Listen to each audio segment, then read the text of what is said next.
كيف أحوالكم؟ إن شاء الله طيبين. كيف أخباركم؟ كنا جايين نتكلم عن يعني أهمية التمثال يعني من ناحية دينية ومن ناحية عسكرية، ولكن يعني علمت الآن أنه بتوجيهات من القيادة يعني تم الاحتفاظ بالتمثال في يعني داخل المؤسسة العسكرية، ما في الشارع. تمثال الجندي المعلوم، احنا ما عندنا جندي مجهول، تخليدا يعني لحظة تلاحم أعلى رتبة عسكرية وقائد الأعلى للقوات المسلحة مع مواطنة سودانية. يعني هي كانت لحظة توثق وترسم وتنحت. وجاي نتكلم من ناحية القاعدة العسكرية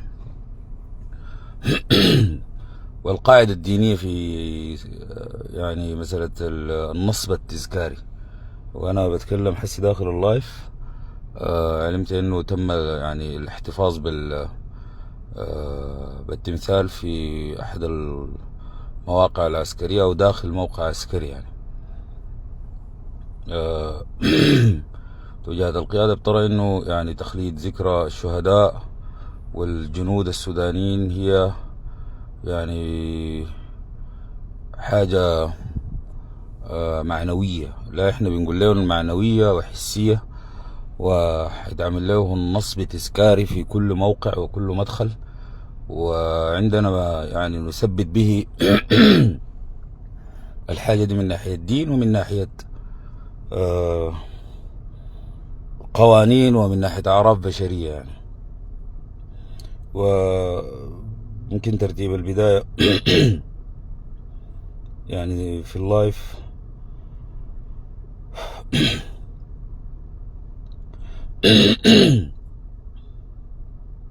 طيب، ما موقف الإسلام من النصب وتنصيب الجندي المجهول؟ ده سؤال في موقع الفقه ويعني الإجابة، وده موقع الأزهر الشريف.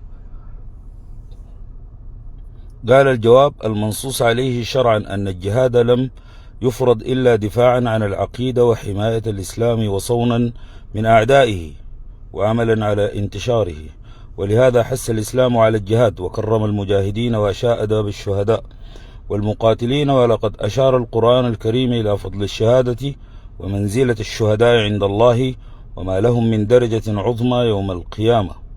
وعلى سبيل المثال نذكر قوله تعالى: والشهداء عند ربهم لهم أجرهم ونورهم، سورة الحديد. وقوله: ولا تحسبن الذين قتلوا في سبيل الله أمواتا بل أحياء عند ربهم يرزقون فرحين بما آتاهم الله من فضله ويستبشرون بالذين لم يلحقوا بهم من خلفهم، آل عمران. أما تكريم الشهداء في الدنيا كما تقوم به بعض الأمم الآن فهو وإن لم يرد له سابقا في الإسلام وإقامة ما يسمى بالنصب التذكاري أو النصب الجند المجهول، فهو لا يعدو أن يكون تكريما للمقاتلين وحفرا وحافزا للهمم على الجهاد ورمزا للعرفان للمجاهدين. إلا أن الإسلام كما قد أسلفنا أوضح منزلة المجاهدين في سبيل الله وأبان عن فضل الشهادة في الآخرة، لأن الآخرة في دار القرار. طيب، لو دخلت في قوانين العسكرية بتلقى إنه قال لك لا يوجد إجماع شرعي حول حكم النصب التذكاري العسكري، وتختلف الآراء بناء على تفسير النصوص والظروف المحيطة. بكل نصب ينظر إلى النصب على أنها إما جائزة كتذكار تاريخي وتكريم للجنود، أو مكروهة محرمة بسبب احتمال ارتباطها بالتعظيم والشرك أو محاكاتها للتماثيل. قال: الأسباب التي قد تجعلها جائزة التكريم التاريخي ينظر إلى النصب النصب على أنها طريقة لتكريم الأبطال وإحياء ذكر التضحيات بدلا من تمجيد الحرب نفسها. التذكير بالتضحية يمكن أن تكون النصب التذكارية وسيلة لتذكير الأجيال القادمة بالتضحيات والدروس المستفادة من الحرب، وهو ما يخدم المصلحة العامة. قال الأسباب التي قد تجعلها مكروهة ومحرمة: التشبيه بالتماثيل، التمجيد الغير مشروع. يعني في النهاية الحاجة دي، أول حاجة إحنا حنعمل يعني ممكن أكبر، إحنا ما عندنا حاجة اسمها نصب أو نصب تذكاري للجندي المجهول. ما عندنا جندي مجهول في السودان، ما في. كل شهدانا، كل أسرانا، كل مفقوديننا بإذن الله معلومين في السماء والأرض بإذن الله. وكل الوحدات العسكرية والمؤسسات العسكرية إن شاء الله حتخلي الذكرى شهدائها من المدنيين والمعاشيين والمواطنين والموظفين. بعدين نجي للمؤسسات العسكرية: جهاز الأمن والمخابرات، المجاهدين، المستنفرين، القوات المسلحة، هيئة العمليات، الشرطة الموحدة، وزارة الداخلية، الشرطة العامة، المرور، المكافحة، الجمارك، الحرس الرئاسي، ووحدات وفرق القوات المسلحة أجمعها، الاحتياطي المركزي، أبو طيرة، كلهم إن شاء الله. احنا ما عندنا زول ان شاء الله حيكون مجهول في المعركة دي او مفقود او دوره ما معروف. احنا ما عندنا الكلام ده. جند المجهول ده يشوفوا احنا أمة بتحفظ جميل مقاتلينها وشعبها، وكل من يعني مد يده داعما وساندا للقوات المسلحة. صوت تعبان شديد والله.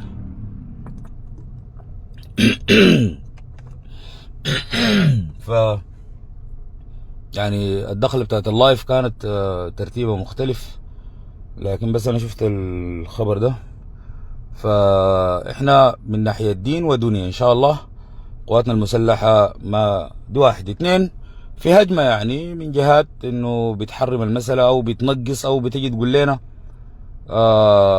بتعملوا في التماثيل وبتعملوا في ده ما تمثال، ده نصب تذكاري اول بالاول. واحنا ولله الحمد والمنه عندنا من الدين والعقيده اللي بنقدر نجاوب به، يعني ما بتقدر تجي سوقنا كده وتمشي. حاجة تانية: المتحف القومي اذا كان في مجموعه حكمت السودان من ناحيه دين وشريعه، فهي دي البجراويه قاعده وترهاق قاعد والباماداك قاعد والاسد في المتحف قاعد، يعني ما في زي الهبشه. بتخلد هي اللي شنو يعني، تخلد لمعارك لقادة حكموا الأمة منذ 7000 عام يعني. ودي الحياة حتحصل هنا في السودان إن شاء الله. فممكن القيادة بترى إنها ما تخش في احتكاك أو صدام أو لكن في النهاية هي تخليد يعني. وأنا ما أنا شخصيا ما شايف فيه مشكلة يعني، وما بتعارض ولا بتقاطع مع حاجة يعني. والمجموعة اللي حسي بطرفي ده انه نصب وتمثال، ما كان شايف القبب وشايف الشركيات، ولما تحتاج للمجموعة دي يمشوا لين يبركوا قدامهم وياخذوا البركات، ويوم الجمعة يمشوا لين وكده. في فترتهم اللي حكموا يعني قبة عديل فيها زول بيعبدوا عديل، يعني عبادة راسها عديل. ما سألوا فيها، لكن ما في مشكلة. هسه احنا النصب التذكاري ده ان شاء الله في كل مدخل وقيادة ومؤسسة عسكرية حنعمل يخلد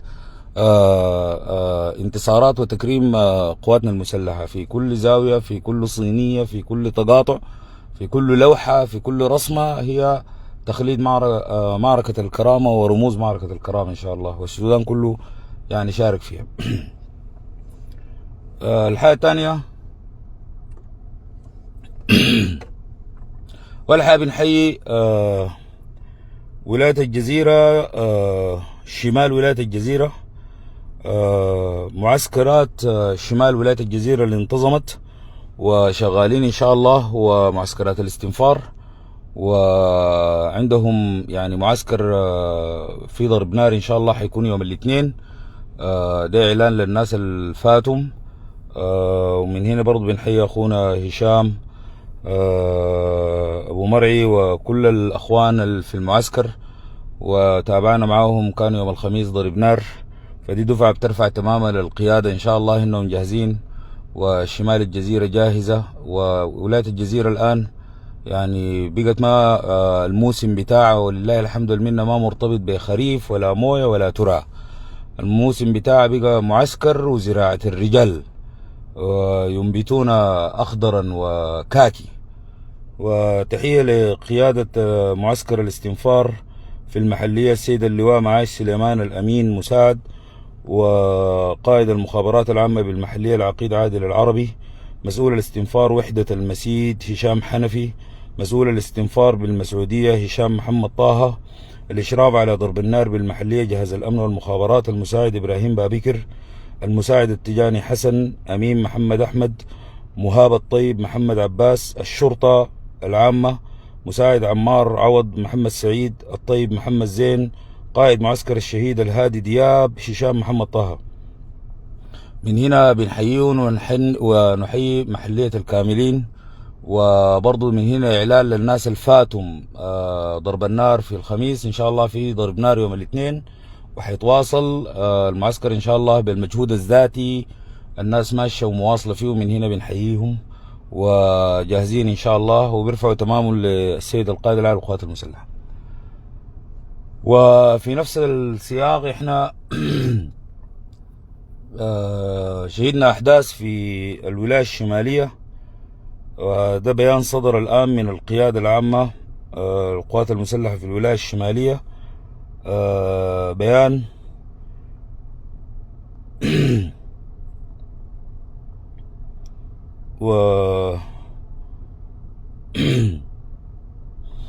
بيان حول أحداث دنقلة. بيان من لجنة أمن الولاية في إطار ضبط وترتيب القوات التي استنفرت لدعم القوات المسلحة.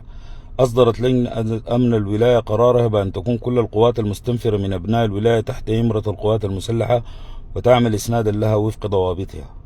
قامت القوات المسلحة بقطاع دنقلة بالعمليات بإصدار توجيهات لكتيبة الاستطلاع أولاد قمري بالانخراط في اللواء 75 مشاة دنقلة، خاصة وأن هذه الكتيبة يحمل أفرادها نمرا عسكرية تجعلهم خاضعين لقانون القوات المسلحة.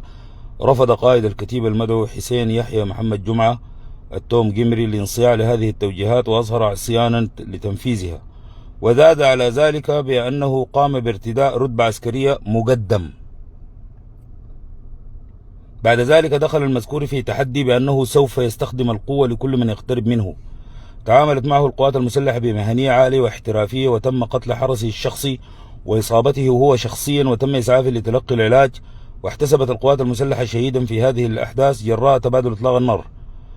الآن يتم استلام معظم عربات الكتيبة بمختلف الموديلات، وكذلك استلام معظم الأسلحة الثقيلة والشخصية بواسطة قطاع دنقلة العمليات الذي يفرض سيطرته الكاملة على مدينة دنقلة والمناطق المجاورة لها. تؤكد لجنة أمن الولاية بأنها ستضرب بيد من حديد كل من تسول له نفسه تهديد أمن الولاية والمواطن والوطن، ونهيب بالمواطنين بالتبليغ عن أي بوادر انفلات أمني. أنا عندي بلاغ حسه حقوله لهم. أيضا تهيب لجنة أمن الولاية لكل من يتبع لكتيبة الاستطلاع التبليغ لقطاع دنقلة العمليات في فترة أقصاها 48 ساعة، وتسليم ما بحوزته من مركبات أو سلاح. تؤكد لجنة أمن الولاية هدوء الأحوال الأمنية بالولاية. نسأل الله تعالى أن يسبغ على بلادنا النعمة الأمن والرحمة والمغفرة لشهداء وطننا. أول حاجة نحييهم ونحيي القوات المسلحة، ودي بادرة يعني مهمة جدا في إظهار القوة وفرض هيبة الدولة. واحد، واحنا بنقول السيد القائد الاعلى للقوات المسلحه قال اي زول يا اخواننا راسه كبر بنساوي له، وبداها من حميتي. وما في زول هنا كان قوة مسلحة ولا قوة مقاومة ولا قوة مساندة راسه اكبر من حميتي، ده ما في، نكون واضحين. لا راسك اكبر من حميتي، لا قوتك اكبر من حميتي، ولا ذهبك اكتر من حميتي، ولا ناسك اكتر من حميتي. الراس ده يا اخواننا كبر بنساوي له، وده كلام السيد القائد العام. واحد، جاتك توجيهات بالانضمام للقوات المسلحة بتابعها. اي زول جاته توجيهات بالانضمام للقوات المسلحة بياباه، تاخد هيبة الدولة وشرف الكاكي بتابعه. قال انا والله ما بنصاع للاوامر، لا حتنصاع، حتنصاع. اذا كان الموضوع حيشكل تهديد لامن الامة الامن القومي حتنصاع، والمعركة شغالة قدام حتنصاع والله، واحنا داخلين الفاشر ودارفور حتنصاع، وبينفك حصار باب نوسة حتنصاع. ما اصلك ما مخك ما يمشي بعيد انه الجيش مشغول، القياده مشغوله، انا داير اعمل. لا لا، ما في كلام زي ده. في ناس قاعدين فاضل لك عديل، بيقعدوا لك عديل لحد ما تنصاع وتخضع. شغله دي يا اخواننا اخضاع. والناس اللي كانت بتفكر وبتسال عن مراحل المستقبل والمقدمه ان شاء الله، يعني انه قدام حيحصل شنو، والله حيحصل هو ده النموذج. احنا يا اخواننا اي زول حيسند القوات المسلحه، حيسند الشعب السوداني، احنا بابنا مفتوح ومعاك. اي زول عنده والله مخالفه ولو كلمه دارتها ضابط في القوات المسلحه اداك توجيه بحكم انه هو مسؤول منك تخالفه، والله بنوديك لله، بس ما عندنا حاجه، بنوديك لله. الكلام ده ما فيه استهداف قبلي ولا فيه استهداف مجموعي ولا فيه استهداف فئوي. احنا برضه بنحيي ناظر عموم المناصير واولاد قمر. الليله اول حاجه هو في زياره لمعسكر العفاض، وقدم لهم يعني هديه اهلهم المناصير. قوافل اتحركت من عطبره، ابو حمد، المناصير، كلهم وصلت العفاض الشماليه لاهلهم من الفاشر. وهو برضو الناظر او القياده في اولاد قمر زاروا الفرقه 19 واطلعوا على الحاصل وسمعوه من الجيش، ودي بادره طيبه جدا احنا بنحييها. وبنقول له برضو باب السيد القائد العام للقوات المسلحه مفتوح، لا عندنا استهداف قبلي. الان ممكن تتاجر الامارات ومخابراتها في الحاجه اللي حصلت دي في الولايه الشماليه. الناس تنتبه وتنتبه للخطوط العنصريه اللي حيستغلوها خلال 72 ساعه دي، انه في استهداف ودارين يفرتقوا القوه دي بمصلحه قوه ثانيه، وعينوا البرهان بيفرتق في اولادكم وبيسلح في اولاد منو. الكلام ده كله الناس تكون واعيه، ولا دار نجي نعيده، حيظهر في ال 72 ساعه دي. احنا من هنا بنحيي القياده الاهليه والاداره الاهليه، وانها وصلت واحتوت الموقف مع قياده الفرقه 19 في دنقله. وقبل صدور البيان ده كانت الاداره الاهليه كلها قاعده مجتمعه مع القياده العسكريه في والوالي، والناس احتوت الموقف، عارفين فلان ده اخطا، فلان بالاسم اخطا. انت ما شلت سلاحك عشان تقتل اهلك، ولا شلت سلاحك عشان تخالف القوات المسلحه وتتمرد على القياده. انت شلت سلاحك عشان تحمي اهلك، وشلت سلاحك عشان العدو اللي اسمه الدعم السريع. اي زول في كتفه ده في كلاش يتكلم مع مواطن او جياشي، احنا بالنسبه لنا معاملتك معامله الدعم السريع. انت منو، كنت وين، محلك وين، بارضك، ده بيتك، حنعاملك زي الدعم السريع. لانه احنا هنا ما بنحارب في الدعم السريع لانه والله من حته فلانيه او من جهه فلانيه او من قبيله فلانيه، بنحارب الدعامه لانه تمرد على الدوله. اسمها قوات الدعم السريع المتمرده. عملت شنو؟ حميتي قال انا ما بنفذ تعليمات القوات المسلحه ولا وزاره الدفاع. بلينا نقطه عربي انتهى. انت منو، ودناس منو، انت عملت شنو، انت جاتك تعليمات هاي اداك لها رغيب اول في القوات المسلحه، ما بتنفذها، ما بنفذها. لو هو انت قال اداك لها منو، لكن رغيب اول ده رغيب اول انا ما بستجيب له. لا تستجيب له، ودي مع تعليمات القائد العام. وصل لك رغيب اول، وصل لك وكيل عريف، وصل لك جندي، دي تعليمات القائد العام. شايف نفسك اعلى من اللواء، شايف نفسك اعلى من الفريق، دار منو اللي يتكلم معك انت؟ جندي في القوات المسلحه، جندي بيتكلم باسم القوات المسلحه، ده بيتكلم بتعليمات القائد العام. دق لك الباب اداك ورقه، الورقه دي ما كاتب الجندي ده، كاتب القائد العام للقوات المسلحه. خالفتها انت، خالفت القوات المسلحه، هتدفع الثمن. طيب بسم الله الرحمن الرحيم. احنا دارين نتكلم عن مساله الميليشيات، القوات، المقاومة الشعبية، قوات الإسناد، كله. لما جينا احنا قلنا المقاومة الشعبية، وقلنا أول حاجة الاستنفار، بعدين قلنا المقاومة. اختيار المصطلحات دي الناس ممكن ما تكون متابعة وفاهم. مصطلح المقاومة لو كان نشر في البداية براو في هاشتاج، ما كنتوا صفحاتكم دي تكون قاعدة، الفيسبوك كان حيحظرها كلها. الاستنفار كان ما عليه القيود اللي على كلمة مقاومة. بعد الاستنفار ما طلع والناس استوعبته وفهمت استنفار جاي من وين. الأولى والأول هي كلمة استنفار، لأنه تعليماتها جاية من الإله عز وجل، انفروا استنفروا. بعدين جات المقاومة الشعبية. المقاومة الشعبية دي ليه انتوا عملتوا قوة خارج القوات المسلحة؟ لأنه احنا في الكوكب ده بتديروا فئة، الفئة دي بتفرض عليك قيود، انه انت هسه بتكبر في الجيش حقك ده، جيشك ده احنا ذاته واصفينه لك بانه جيش ارهابي، جيش بتاع اخوان مسلمين، جيش بتاع كيزان، انت دار تكبره ما بنديك سلاح. دي قيود الناس ممكن ما تكون مستوعبة، دي ما تعاني منه القيادة. طيب احنا تحايدنا على الموضوع ده، قلنا والله المواطنين دارين يدافعوا عن نفسهم ويقاتلوا ما باسم القوات المسلحة، تحت القوات المسلحة، واحسن لكم تخلوا القوات المسلحة تشرف عليهم، لانه بعدين دي بتبقى جيوش والله ما بزل بلم عليكم. ناس الغرب ديل ابان عيون خضر استجابوا، اسمها مقاومة شعبية، مواطن دارس يدافع عن نفسه، او وقفوا الدعم السريع ما يخش المدن، ما قدروا يعملوا الاثنين، لا قدروا يمنعونا ندافع عن نفسنا ولا قدروا يمنعوا الدعم السريع. طيب بعديها جينا قلنا يا اخي ما نعمل القوة جامعة للقوات دي كلها.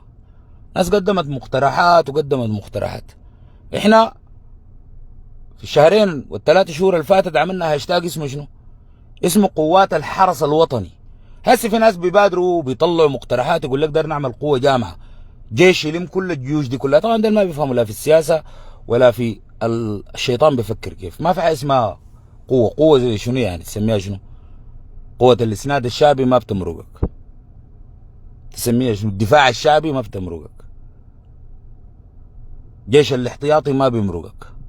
ما هو اي حاجة نظامية دولة الكيان الصابوني ما حتسمح بها. نكون واضحين، احنا موقعنا الجغرافي محيطين بدولة الكيان الصابوني، عندها التحكم في عدد القوات بتاعت الجيوش اللي حولك دي كلها. ليه؟ لانه بكره الصباح بتمشي تحرر لنا الاقصى. طيب لاوين يدنا بشنو؟ بالسلاح. الليله احنا عملنا جيشنا ده النظامي 2 مليون، بكره الصباح والله لا سعوديه لا تركيا لا مصر لا الجن الاحمر يدينا طلقه. عربي واضح، احنا بنتحايل عليهم، نتحايل يا اخوانا ونصبر، خلونا في كلمه المقاومه دي. طيب اقترحنا اسم الحرس الوطني ليه؟ لانه الجيش الامريكي عنده حاجه اسمها الحرس الوطني. حنجيب الدستور بتاع الحرس الوطني الامريكي زي ما هم طبقوا. اصلا الامريكان دول احنا ده شغلنا معاهم. الحرس الوطني السعودي بالاسم ذاته بنفس المنهجيه والدستور، زي ما عندنا قوه قاعده في السعوديه، احنا حنجيب من الحرس الوطني 5 ضباط، وحنجيب من الحرس الامريكي 5 ضباط نقعدهم في السفاره الامريكيه ونقول لنا اعملوا لنا حرس وطني بمواصفات زي حقتكم. اصله احنا شفت حاجاتنا دي حنسويها. عملنا الهاشتاج بتاع الحرس الوطني، دي القوة اللي حتكون جامعة كل الميليشيات. يبقى السؤال الأول يا حجة، السؤال الأول، لو دقوا لك خيمة بتاع الجيش تسجلي فيها ودقوا لك خيمة بتاعت قوة إسناد، إذا كانت مشتركة أو براء أو درع السودان أو درع الشمال، ليه الناس بيمشوا بيسجلوا في القوات المساندة دي ما بيسجلوا في خيمة الجيش؟ الناس ما عارفة إنه الآن في سوق صابرين في خيمة بتاع الجيش، والآن في تنبول في خيمة بتاع الجيش، والآن في الأبيض في خيمة بتاع الجيش، في بورسودان في خيمة بتاع الجيش، لكن الناس ما بيسجلوا فيها. لماذا؟ ليه؟ الأوفر بتاع الجيش ما كويس؟ لا، ما سبب. العسكرية في السودان انت عارف براك يعني ما كويس. ما السبب؟ ما السبب؟ ما السبب؟ احنا في ظروف خارجية بتمنعنا انه احنا نعلن الخدمة الإلزامية. مفروض ما في زول يقعد يقول لك ابوه يقول لك ما تمشوا تحاربوا، انت ذاتك معانا بالقانون بالمناسبه. مغترب ما مغترب، مغتربه ما في حاجه اسمها خدمه الزاميه، قانون دولي اي دوله عندها. احتياطي ده احنا ما فعلناه هسه، لكن الناس براها برغبتها بتمشي تسجل في الخيم بتاعت القوات الولائيه او القوات الما حقت الجيش. ليه؟ لو سجلنا حسي ما اقول لك ضموا قواتكم دي كلها في الجيش، هو الجيش ما فاتح خيمته لكن منو اللي بيسجل فيه؟ لماذا لا يذهب المواطن والتسجيل في خيمته؟ لماذا؟ لانه الحرب دي يا حاجه قايمه على 2، هي حرب قوميه يعني السودان كله مستهدف فيها، وحرب فئويه. والله بيطلع اللبيع بيقول والله يا ناس الشماليه احنا جايين نكتلكم، يا ناس شندي احنا جايين نكتلكم، يا ناس المسالتي احنا جايين نكتلكم. حلو، تخيلي نفسك قاعده في الجنينه، عندك خيمتين، خيمه الجيش وخيمه المشتركه، والدعم السريع قال لك انا داخل الجنينه، حتسجلي فيها؟ حسجلي في خيمه الجنينه طبعا بتاعت المشتركه. ليه؟ لانه لو سجلت في بتاعت الجيش، الجيش ما معروف بكره الصباح ممكن يوديني يقول لي احرس الحدود الشرقيه. ما جيش. انا داير اتجند. حسي انا اساسا ما عندي علاقه بالجيش. في طالب، في دكتور، في محضر، في بتاع درداقه، في بتاع طبليه. انا داير اشيل السلاح لانه الحرب دي اتفرضت علي الليله، وفي احتمال العدو بكره يخش لي الجزيره او بحري او الشماليه او العفاض او الفاشر او بابنوسه. انا لما اخش الجيش، تدريب الجيش، تاهيل الجيش، يودوني مناطق عمليات، ممكن يودوني جبيت. انا اتدربت عشان احرس بيتي. فعشان كده الناس بيخشوا الجيش اللي بيكون مرتبط بالمنطقه. درع السودان الجزيره، ايوه انا داير احرس السودان كله، لكن الدعم السريع قال لي انا اقطع سنار دي جبل مويه داخل مدني. طيب ما انا لو خشيت خيمه الجيش ممكن الصباح يودوني كرري. انا ما شلت السلاح عشان امشي كرري. الليله في كرري انا دخلت الكليه الحربيه معسكر كرري عشان اتدرب استنفار عشان احمي ام درمان. لو خشيت خيمه الجيش حيقول لي والله يمكن يودوني عمليات النيل الابيض. ما هو انا اصلا ما كنت جياشي، والا فرض الحرب ده علي. فانا داير احمي ام درمان. عندكم قوه بتحمي ام درمان؟ في مستنفرين ام درمان سجلني فيها، لكن الجيش بيضمن لك لا سجلني في بتاعت ام درمان. ده السبب. ده السبب. احنا الان بوعينا كلنا دايرين نمشي انه الحرب تبقى قوميه ما تبقى فئويه. ما في حاجه احنا والله داير نشيل سلاحنا عشان نحمي الوسط وبعدين ما عندنا شغله بالحرب. ما في حاجه اسمها احنا حنتدرب عشان نحمي غرب السودان وبعدين نجدع سلاحنا وانتهى الموضوع. لا ما في كلام زي ده. احنا يا برهان دايرين منك حاجه واحده، ما دايرين نوحد الجيش، دايرين نوحد الخيم. خيمه التسجيل تكون واحده. الان دايرين نتحايل على القوانين اللي بتمنع انه القوات المسلحه تزيد توسعها. حاضر، عندنا فئتين ممكن نصف فيهن العدد الكبير ده، اللي هي الاولى هيئه العمليات، والثانيه قوات الشرطه بمختلف ومتفرق انواعها. الان كل ما يزيد عدد الاستنفار لحد ما نلقى لنا طريقه نتحايل على الخواجات. الخواجات بالعربي بيمنعونا. اكثر من 90-80 الف مقاتل في الجيش ما بخلونا. حيعملوا لنا شنو؟ ما بيدونا سلاح. نعم ما بيدونا سلاح. فما في حاجه انت ما بتشوفه، في حاجه تسمع بها ما بتشوفها. هاي ما بيدونا سلاح، وبيمنعوا في الدوله الفلانيه تدينا سلاح، وبيمنعوا بالولايه يدنا لما نفرتقهم كلهم. حتى الجيش ده ذاته نفرتقهم. هسه احنا بنتحايل عليهم. الان احنا قاعدين نتحايل. طيب واحده من المقترحات نسميه الاسم اللي في الدول اللي بتمنعنا. السعوديه عندها حاجه اسمها الجيش القومي، وعندها حاجه اسمها الحرس الوطني. زي ما عنده نحن نعمل. امريكا عندها جيش رسمي وعندها حرس وطني. حرس وطني اي ولايه يكون فيها 100,000 مقاتل مدرب. اي ولايه ندق الصفاره الجمعون تجي تسلم نفسك للمعسكر تتسلح وتبقى مارك. اما دي قوتي ودي قوتك لا انا ما في كلام زي. احنا ماشيين في ترتيب المساله دي. واحد. اثنين، احنا جينا هنا بنتكلم انه الدعم السريع لا يستطيع انه يدخل الولايه الشماليه. الدعم السريع لا يستطيع انه يدخل وسط السودان. الدعم السريع لا يستطيع انه يصل شرق السودان. اللي بيحصل قلنا تفجير اوضاع داخليه. قلنا عنده مجموعه ممكن تتمرد. تعال نفرض مثلا المجموعه اللي تمردت امبارح دي قعدت 3 شهور ما تمردت ولا سمعتوا بها. النوايا حقتهم كانت كويسه ولا كعبه؟ يتخيل الناس دي بعد 3 شهور احنا نكون ظهرنا هناك في الفاشر ولا في الزرق وقاموا عملوا الحركه دي. ما محتاج الدعم السريع يدخل الشماليه، ما بيقدر يصلها اصلا. الدعم السريع ما تسمع الاشاعات دي، ما بيقدر يصلها، لكن ممكن يصلها من جوا. المجموعه اللي حسه اصغرت الحاجه دي في خطوط عنصريه طالعه يقول لك الجيش فرتق اولاد فلان وفرتقون وديل بيحموا الولايه وما بيحموا الولايه. حاملنها رجال في المؤسسات الرسميه في المقاومه والاستنفار. اي زول دار يتمرد ودار يتلولو ما تقعدوا تتاجروا لينا بيه، يتبلى بس يا صاحبي. والولايه كلها تعليقات وكل الناس.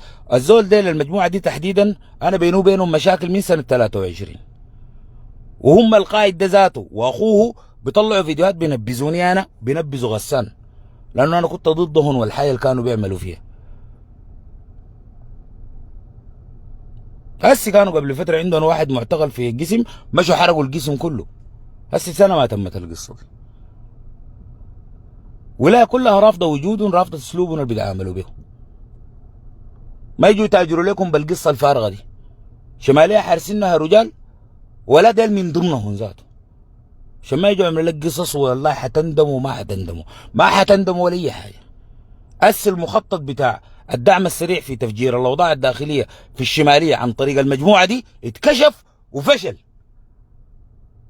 مجموعة دي فيها مجموعة كويسة، الناظر حقهم قاعد مع الفرقة، أي زول ما عليه جريمة، أي زول ما خالف تعليمات، دار يواصل في الجيش حبابه، دار يتفيش حبابه. أما إنه الموضوع يتلاق في المجالس وتجربه ويطلعوا لنا صبيان العالمة، الانصراف يستهدف الشمالية، الانصراف يستهدف الجزيرة، أنا بقول لنا ارجعوا شوفوا تعليقات الناس، ما محتاج صرف يطلع يرد، ما محتاج صرف يطلع يرد. والخطوط دي الناس بقت واعية لها تماما، واحنا الآن بنراهن على وعي الأمة. قضية دي من امبارح الناس كانت بتراهن على حرب أهلية، حتى بتراهن على انقسام، على عنصرية، بنقول لهم من امبارح الأمور طيبة وهادية وتحت السيطرة ولله الحمد والمنة، ما بفضل القوات العسكرية ولكن بفضل وعي المواطن، وما بتمر عليه مؤامرة. الدعم السريع في ولايات وسط السودان، في ولايات شمال السودان ما بيقدر يصلها إلا عن طريق مجموعات الخطة بقى. الناس تنتبه، الليلة احنا عندنا كشافين حنعرف بيهن المتمردين، انا حديهن لك في يدك. اول من تسمع القوات المسلحة، القوات المسلحة ماشية فيك حصار بابنوسة، فيهن مجموعات حتتحرك في الولايات الشمالية ووسط السودان، دي ولا دار درس عصر، دي اللحظة بتاعت الصفر حقتهم. أول من يشوفوا متحركات الصياد، أول من يشوفوا القوات المساندة متحركة علني، والمشتركة متحركة علني، والبراء متحركة علني، ودرع السودان متحركة علني، داخلين على وين؟ على بابنوسة. أي هم حيبدوا يثيروا البلبلة هنا. ده الكشاف الأول. الكشاف الثاني، اول من نطلع من الفوله واحنا داخلين على الضعين حتشوف انه الناس دي حيعملوا الخطه الثانيه بتاعتهم، دي موعد التحرك الثاني عشان يمنعونا نصل الفاشر وعشان يمنعونا نصل الجنينه ونياله. ده دورهم هنا. الدعم السريع هنا ما بيقدر يصل، ابو الجود هنا ثاني ما بيقدر يصل، السافن هنا ثاني ما بيقدر يصل بعون الله وفضل الله، ويرجع الامر اليه كله، ما بيقدر يصل. لكن عنده المجموعه الممكن تكون هي خليه نايمه. الناس تنتبه، المجموعة المتمردة عندها 3 اتجاهات تمشي. الأول تبقى خلية نايمة، الثاني تمشي الدعم السريع، حيظهروا حيتكشفوا، حيمشوا على الدعم السريع. الموضوع بتاع الإثارة والقبلية والعنصرية بتعمل فيه ده، احنا والله البلد دي ما بيحكمها مجرم، أننا كنا واضحين يعني. طيب، في سؤال يا حجة يتردد كثيرا، يقول لك من الذي أطلق الطلقة الأولى؟ احنا دايرين نمشي نجاوب على أسئلة كثيرة الليلة بقدر الإمكان. بيردنا سؤال كثير يعني، من الذي أطلق الطلقة الأولى؟ في يوتيوبر مصري اسمه عمو علي، عمو علي ده بيفتح لايف، تسأله أي سؤال بيجاوبك، أي سؤال في الدنيا تسأله له بيجاوبك. بيسألوه بيقول له من الذي اخترع جهاز الهاتف؟ سؤال مش مباشر واضح، مفروض يكون فيه اسم وتاريخ. بيقول لهم عمي محمد علي سنة 1902. هو عنده سيستم عجيب بالمناسبة، زول المفروض الناس تدرسه. هو ما عنده شغلة بأنه الإجابة تكون صح وغلط، ما بيهمه السيستم، إنه أنا جاوبتها. في أسئلة بيسألوها له مباشرة، كم تبعد المسافة القمر من الأرض؟ مفروض يدي رقم، دي ما فيها عم علي ولا فيها عم مبارك، ما فيها، دي لازم تجاوب إجابة واضحة صح؟ بيقوم بيرد على الزول السائل وبيقول ليش ما عنده زول في الكنترول بيقوموا بيقروا له الأسئلة هو، وهو مركب السماعة وبيجاوب وفاتح الكاميرا. بيقوم بيقول له السؤال المباشر ده فيه رقم ما في طريقة. بيقوم بيقول له امشي عيد السؤال وتعال يا غبي. يقول لك يا غبي امشي عيد السؤال وتعال. تكتيكه عجيب، ما بيقدر يجاوب وما عارف، لكن ما بيسكت، ما بيسكت اصلا. من الذي اكتشف ثقب الاوزون؟ محمد عبد العاطي قرنة في المنوفية. اجابة، هو غلط طبعا لكن اجابة، ما سكت. تسأل اي شيء. السؤال بتاع من الذي اطلق الطلقة الاولى، احنا حنقول لخالد سلك شنو؟ حنقول له يا غبي امشي عيد السؤال بتاعك وتعال، ما حنجاوبك. ليه؟ لانه انت داير من الذي اطلق الطلقه الاولى بيتين. هنا ما يشتغل بالنظريه ده عم علي. بيتين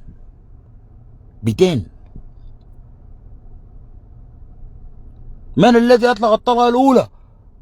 بيتين. انا بجاوبك، انا والله الوحيد اللي في السودان اجاوب السؤال ده، لكن حسألك اقول لك بيتين.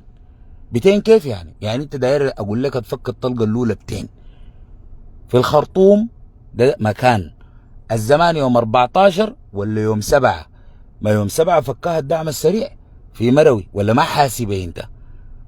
من الذي اطلق الطلقه الاولى؟ بيتين. قبل ما تقول للزول اسمع ديل الكيزان، ديل الاسلاميين، ده كباشي، ده برهان، اول حاجه تسال الزول السالك السؤال ده تقول له يا غبي صلح سؤالك ده بيتين. من الذي اطلق الطلقه الاولى بتين؟ انا بجاوبك.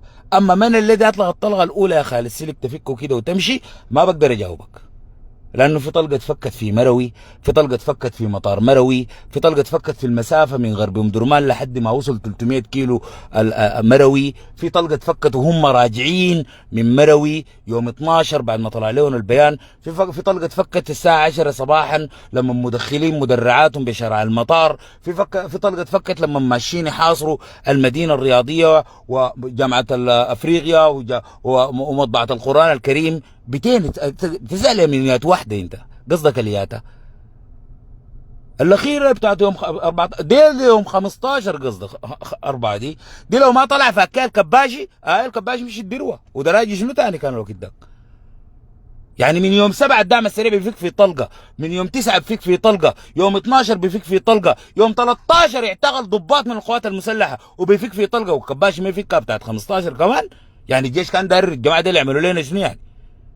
كنتوا راجعين ولا بتين؟ فاحنا هسي اي سؤال يسالوك له قال لك من الذي اطلق الطلقه الاولى تقول له بيتين. اول حاجه خالد سيرك ما حيقدر يوريك بيتين، حيقول لك يوم 15/4. تقول له هل بدات الحرب في السودان يوم 15/4 وتسكت عليه كده؟ قول له هل بدات يوم 15/4 ام قبل ذلك؟ خالد سيرك طبعا حيقول اللغه الخالدي سلكيه، حيتكلم لغه براء. طيب منو منو؟ تقول له انت الحرب دي بدات يوم 15/4، انت ما تخليك داهيه ذاتك زي عمك علي. ولو عصرك في الاجابه تقول له يا غبي امشي صلح السؤال وتعال. طيب انتهينا مني.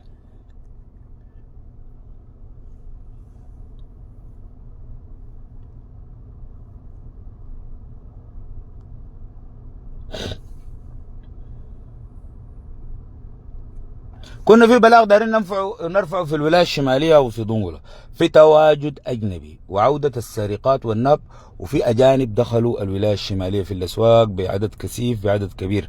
انا الكلام ده قالوا لي زول قبل 4 يوم، وامس حصلت الاحداث دي.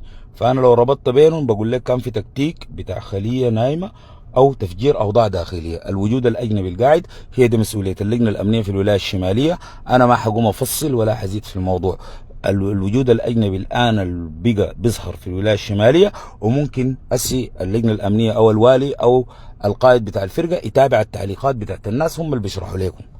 انا حاجه اقولها كده بس بفوق فوق وماشي. ده بلاغل برفعه في ضنغله، برفعه في الولايه الشماليه، في عبري، في مروي، برفعه في اي حته. طيب كنت بتصفح يعني، مشيت قناه كده سمعت لي لقاء. اللقاء ده انا حشغله ليكم عشان انا دايركم تحكموا معي، عشان ما تقولوا يعني انا ظالم وانا ديكتاتوري وانا ما بحترم الاراء وكده. اللقاء ده انا حشغله دايركم تقولوا لي الزول اللي بيتكلم ده هل هو جياشي؟ هل هو دعامي؟ تصنفوا لي الزول اللي بيتكلم الضيف وتعرفوا لي الغناء حقت منه. انا بس حستعين بيكم شويه يا اخوانا لحد ما كلها اقوم بابراي حاجه ننفض يدينا من الحياه اللي بنعملها. عندنا استبيان ومسابقه كلنا كده، وقفوا اي حاجه، اطفال صغار حلوين قعدوا، الناس الكبار بس عليك الله استعدوا لي في القعده كده، لو الناس تركز معي في مسابقه حنعملها حسي.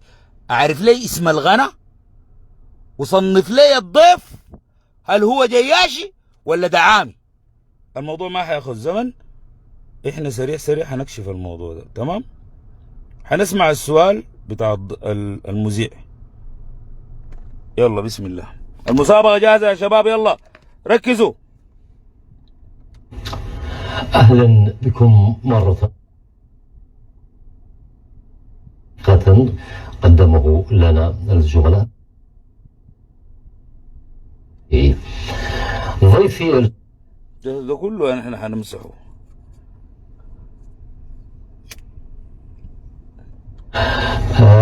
أستاذ محمد، إلى ده محمد الحدث السوداني الحقيقة المعادلات كثيرة تكثر يوم بعد يوم، والمعطيات كذلك في المشهد السوداني. دلنا إلى بداية يفهمها السودانيون أكثر. أنا أعتقد يعني تضخيم كبير جدا حدث للقاء بين ولي العهد السعودي سمو الأمير محمد بن زايد والرئيس الأمريكي دونالد ترامب. سمو الأمير محمد بن زايد، يعني أنت جاي تنتقد وما عارفه هو يا أمير اللاقة كده؟ اصبر بس، شوف بدايته لا في بسم الله الرحمن الرحيم لا في أي حاجة.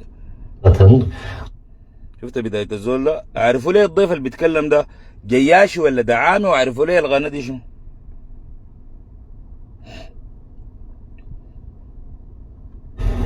مرحبا بكم، أهلا.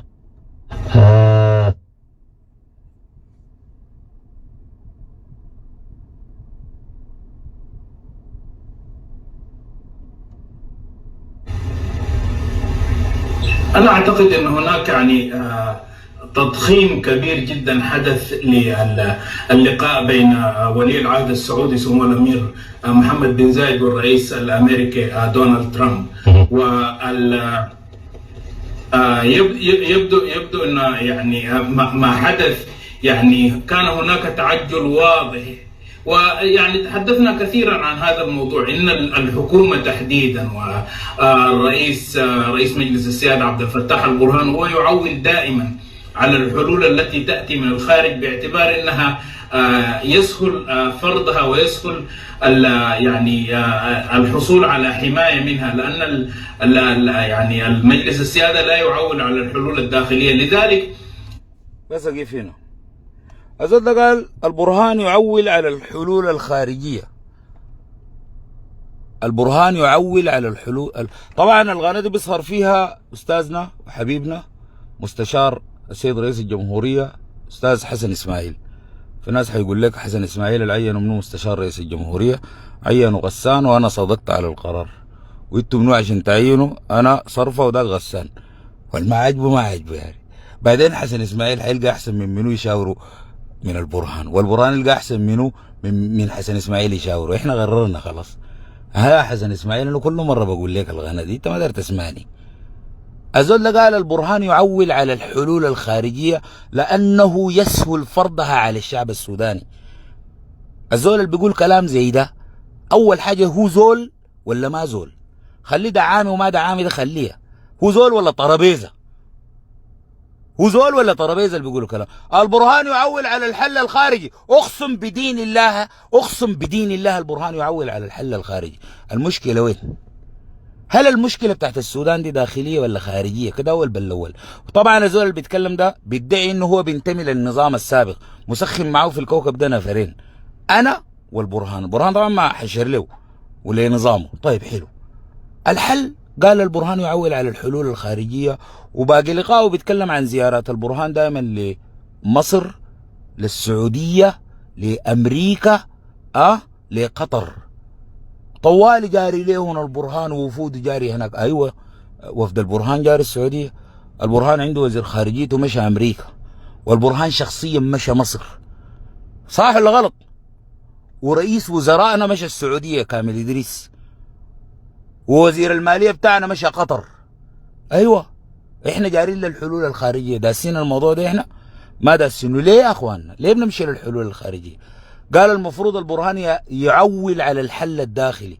ده بوريك انه لا هو الزول اللي بيتكلم ده عنده علاقة بسياسة ولا علاقة بفهم، وعبارة عن طرابيزة. ليه؟ ما لاحظت الدول المشاة البرهان دي في حاجة رابطة بينهم؟ ما لاحظتها؟ الرباعية شكرا جزيلا. الرباعية دي برضانا غصبا عننا هي موجودة ومفروضة وعندها أثر علينا في حياتنا، في معاشنا، في اقتصادنا، في عسكرتنا، في سلاحنا، في تسليحنا، عندها أثر. لكن ولله الحمد والمنة منذ أن خلق الله السودان، أنا بسألك أنت يا كنت تابع للنظام السابق مريت بنفس التجربة المرة البرهان ده، أنا بسألك جيب لي البرهان ده الآن عليه عقوبات وعليه إجماع دولي إنه والله يا أخي هو واحد من أطراف الحرب ومتهم. طيب دارك تجيب لي موكب واحد طلع في نظام البشير لما أدانته المحكمة الجنائية برا السودان، كده يجيب لي في بريطانيا طلعوا له موكب إحنا داعمين موقف البشير أو الحركة الإسلامية الحاكمة في السودان في 2009 ضد الجنائية، كده يجيبوا لي. ما أنت بتقول البرهان يعول على الحل الخارجي ولا يعول على الداخل. أنا حشرح لك الخارج. أول حاجة إنه في تاريخ السودان منذ 56 الناس اللي احتفلوا معانا بالاستغلال ماتوا. تاني ما في زول احتفل مع الشعب السوداني بأي مناسبة، ما في زول احتفل معانا بأي مناسبة إلا سنة 23. ده البرهان اللي بيعول على الحل الخارجي. ليه بنعول على الحل الخارجي؟ لأنه في حاجة اسمها الرباعية. طيب والرباعية دي انتوا مالكن؟ احنا ما عندنا حاجة. الرباعية بتيجي تتهمني انه احنا بنقوم بإبادة في دارفور، واللي بيقوم بالإبادة منو يا اخواننا؟ الدعم السريع. منذ 23 اللي بيوقعوا عليه عقوبات وحظر سلاح منه القوات المسلحة والبرهان والجيش. طلقة ما بخلونا نجيبها. قدرنا حسي نصل انه تطلع مواكب في بريطانيا خواجات يدعموا موقف الجيش السوداني ويرفعوا صورة البرهان الدكتاتوري. ايوه دكتاتوري جياشي جنرال. في بريطانيا بتترفع صورة البرهان. انت من 56 جيب لي زول رفع صورة رئيس برا السودان. اتحداك. المحكمة الجنائية في هولندا فتحت بلاغات في رئيسك عمر البشير، كده يجيب لي خواجي واحد طلع مؤيد لعمر البشير رغم انه عمر البشير متهم ظلما ما ثبتوا عليه.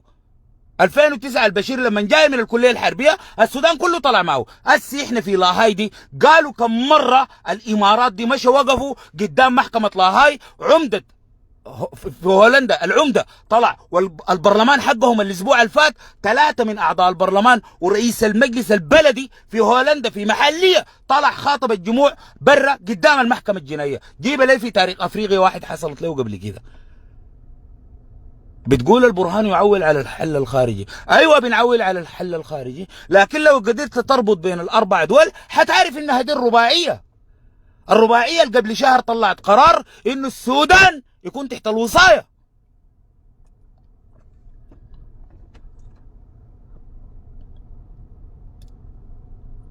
السودان كان تحت الوصايه بتاعت فوكلر. الشال فوكلر وطردوا منه واحد اسمه البرهان.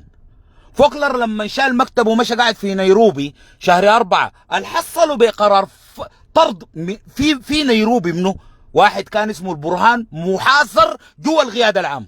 انت رئيسك البشير كان بيقدر يعملها، النميري ذاته بيقدر يعملها، عبود عملها، صادق المهدي عملها، سوار الذهب عملها. ليه؟ ما هو ده المجتمع الدولي اللي كان بيحاصر فينا، المجتمع الدولي اللي بيوصفنا احنا ارهابيين. الليله بتطلع المواقف في 34 دوله تدعم السودان وتدعم القوات المسلحه وتدين الامارات. كده يجيب لي انت في تاريخك انت ما كنت حاكم وتعرضت لنفس الموقف. السودان الان في المعركه دي احنا نزلوا فينا كم فصل سابع في الجزيره. عبد الله حمدوك كان يرعى مشروع تقسيم النازحين واللاجئين في ولايه الجزيره على معسكرات وانزال الفصل السابع بسبب ما حدث من قتل واستشهاد المدنيين في الهلاليه. قالوا يخطوهم وين؟ في معسكرات بتاعت حمايه. كان يقود المشروع ده منه عبد الله حمدوك. لماذا فشل المشروع ده؟ انت الفصل السابع ده ما نزلوه في دارفور مالك ما قدرت تثبته. منو في العالم تضامن معاك في الفصل السابع ومنعوا انه ينزل في دارفور والسودان يكون تحت الوصايه الدوليه في القرار 1509 او 36؟ انت ما برضه نفس الحكايه. البشير ده الجنائيه فرضت عليه والفصل السابع مالك ما ثبته، مالك ما قدرت تثبته. البرهان يعول على الحلول الخارجية. البرهان ما عول على حلول خارجية.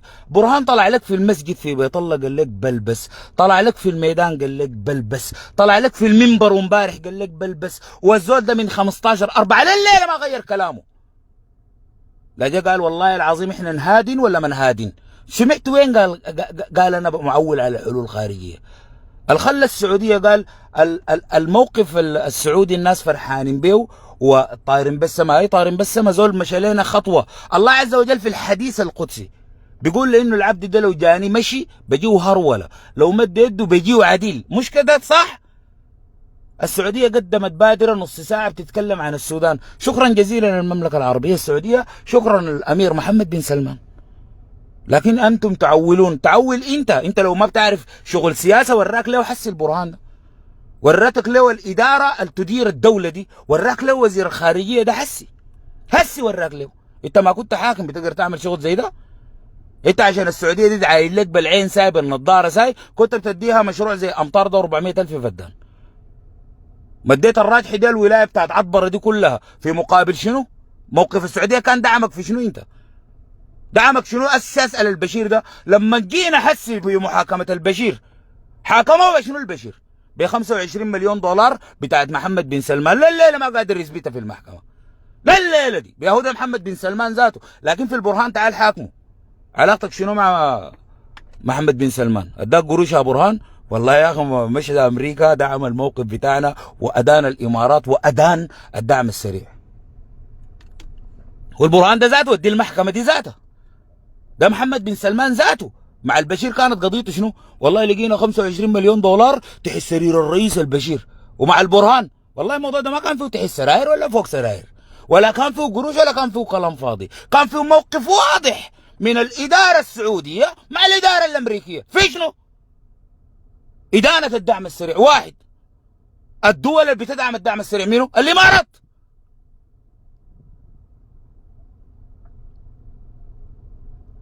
يعول على الموقف الخارجي. البرهان استطاع، هو البرهان ومعاه إدارته وكل من تعاقب على وزارة الخارجية. المجهود الحسي انت بتشوفه ده مجهود بتاع رجال احنا ما بناكل حقهم.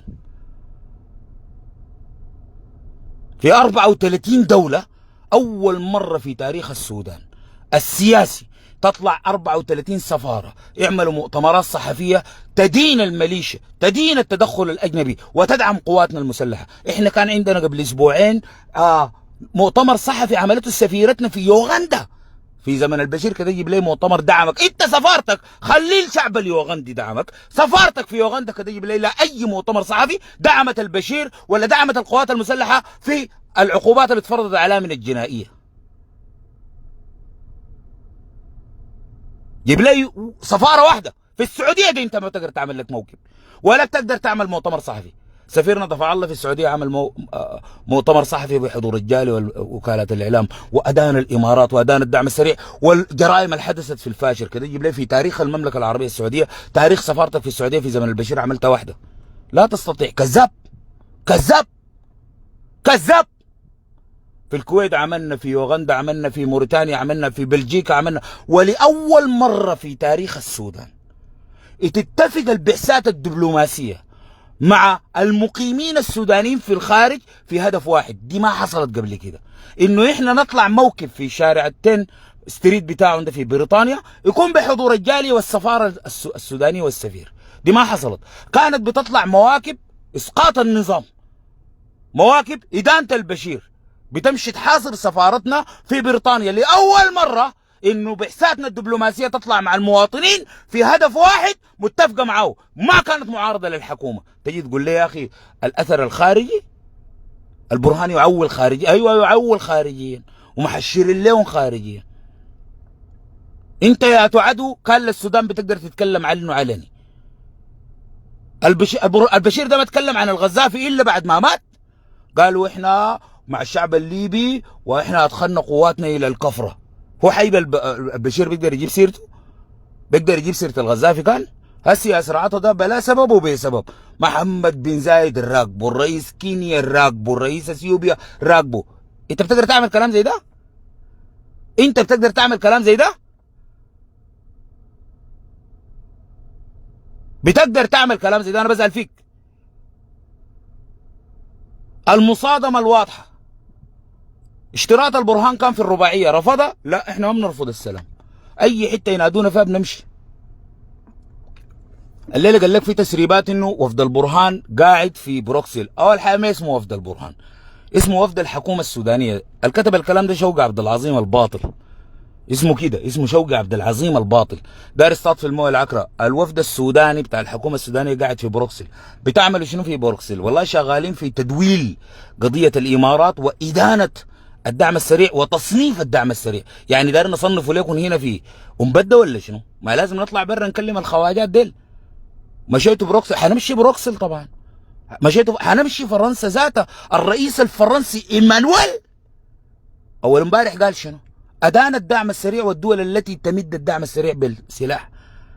البرلمان البريطاني كل جلسة لازم يجيبوا سيرة الدعم السريع والإمارات ودارفور والسودان. في تاريخكم كانوا بيجيبوها، بيقولوا إنه الحكومة السودانية تقتل مواطنينها، البشير يمارس العنف، البشير يعتقل الصحفيين. العالم الآن يتكلم بقضية ولسان الشعب السوداني وبمواجهة في عدو واحد. انت في زمنك ما بتقدر تعمل كلام زي ده. ما تقول لي يا اخي خارجين خارجين، احنا الشغل الشغالين انه كهنه كبار، كهنه كبار مركعين ومخضعين الكوكب، مرتبينه بيسربوا في معلومات. وفدكم في بروكسل، وفدنا قاعد في بروكسل، ومن بروكسل حيمشي بلجيكا، ومن بلجيكا حيمشي الصين، ومن الصين حيمشي تايلاند. وين المشكله؟ بيحللوا في القروش ذات بتاعتهم دي ناس الخارجيه بدل قاعدين في زمنك. انت السودان كله محاصر، هنا ما بندونا فيزا، هنا اندونيسيا ما كان بدوكم فيزا، الفلبين ما كان بتديكم فيزا. مشيتوا؟ اي مشينا. قالوا تحت مشيتوا تتفاوضوا وتتفقوا. ما ده شوقي عبد العظيم لازم يقول لك ماشيين تتفاوضوا وتتفقوا. نتفق مع منو؟ مع الدعم السريع. نتفق معه في بروكسل ليه؟ ما هي دي الفيز. اسي وزير خارجيتنا ده كان قاعد في امريكا، الفيزا بتاعته ساريه تاني بتكون 6 شهور. ما نمشي نلاقيهم في امريكا، نمشي نلاقيهم في بروكسل ليه؟ مشيتوا بروكسل لشنو؟ ده هنا مجمع بتاع مناشط دوليه، منظمات دوليه في بروكسل. بتكلم مع الاتحاد الاوروبي، موقفه اتغير. وامبارح الاتحاد الاوروبي ادان الدعم السريع. اول مره في تاريخه الاتحاد الاوروبي يطلع قرار في مصلحه الشعب السوداني. اول مره الاتحاد الاوروبي يطلع قرار يدعم القوات المسلحه السودانيه في تاريخها ما حصلت. الاتحاد الاوروبي واقف معانا. وقف معانا ليه؟ لانه البرهان يعول خارجيا. اي البرهان شغال خارجيا، دي ما نبذه، دي حتفتخر بها انت. اجبر الاتحاد الاوروبي بدون ما يدفع درهم واحد، بدون ما يدفع دولار واحد زي الامارات اللي بتشتري مواقف التحكيم. لأن الشعوب دي الآن رسالة الشعب السوداني وصلتها. الحكومات دي لو ما استجابت الآن شعوبها حتفضحها. قال البرهان يعول أيوة يعول خارجيين. ما داس انه يا اخوي، ما داس انه احداث انه ما داس. مشيتوا امريكا بالدس، مشينا بالعلن يا اخوي. الدس ده تشوفوه عند طلعوا لكم بالدس، وزير خارجيتنا مشى بالعلن يا اخوي. والنتيجه بتاعته شنو؟ وزير الخارجيه الامريكي قال ندين الدعم السريع والدول اللي بتدعم الدعم السريع، وما جاب سيره البرهان ولا جاب سيره الجيش ولا يستطيع انه يجيبها. لكن ده لانه يقول لك يا اخي يعول خارجيا، ده انجاز تاريخي. انت المفروض تعمل البرهان تمثال. انت المفروض نحنطك ونعملك الشاسه بتاع التمثال للبرهان، لانه حياتك بلا فايده بالمناسبه، بس قاعد للصواطه ومعلوماتك مضروبه والحقد ظاهر فيك والجهل. انا هسه حعرسك، اصبر، انا ما انتهيت منك. قال البرهان لا يعول على الحلول الداخليه. يا حجه لا اله الا الله، كي جيب ورقه وقلم. تعالي، لا منديل لا كحول، تعالي ورقه وقلم. تعالوا المسابقه دي لسه ما زالت شغاله. حنعرف اسم الغنى، وهل الزول اللي بيتكلم ده دعم سريع ولا جيش؟ يا حجه لا اله الا الله. قال لي يا اخي انتم ما معولين على الحل الداخلي. حجه اكتب لي الحلول الداخليه لازمه السودان الان، تفضل. دايرين نحل السودان مشكلتنا، بتتحل سودانيه داخليا. كده حلوها لي، ادوني حلول اكتبي كده. البرهان قالوا جاري يجيب الحلول من برا، جاري يجيب الحلول من برا. في جوا في حلول، كده يجيبوها لنا. قال البرهان لا يعول على الحل الداخلي. كل العالم يراهن على انه حرب السودان دي حرب اهليه. لماذا لم تتحول الحرب في السودان الى حرب اهليه؟ لانه البرهان حلاها داخليا. لأنه كان مفروض يحصل انقسامات قبلية، لأنه كان مفروض تحصل حروب أهلية حسب مخططهم. ما حصلت ليه؟ لأنه البرهان ربط الداخل قبل ما يمشي الخارج.